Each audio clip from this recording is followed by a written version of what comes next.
Sympathy, empathy, and compassion.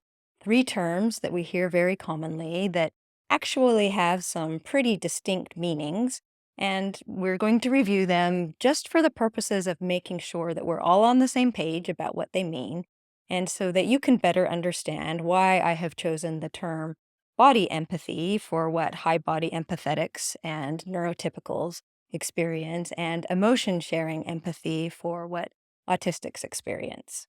To simplify, sympathy is cognitive, empathy is emotional, and compassion is behavioral.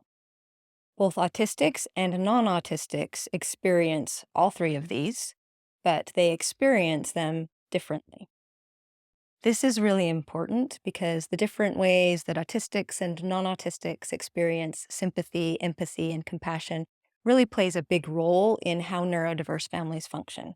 Let's start with sympathy. Basically, sympathy is a cognitive understanding of what others are feeling. It basically means that you can imagine where another person might be coming from. You can know cognitively why someone might be feeling happy, sad, or angry, and you might not feel that emotion with them, but you understand cognitively where it's coming from.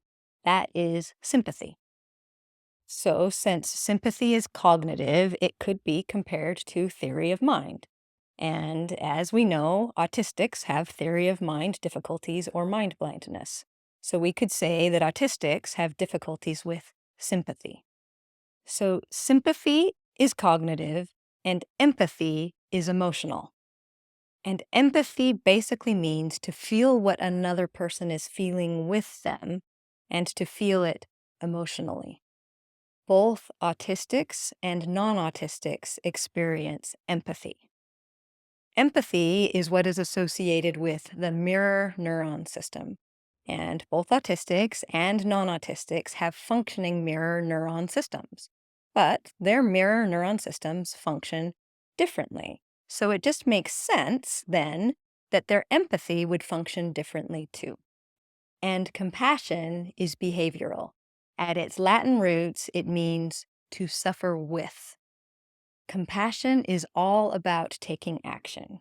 It is believed by many to be the culmination of cognitive sympathy and emotional empathy, and happens when someone decides to do something to alleviate another's pain, to be compassionate, or to take action.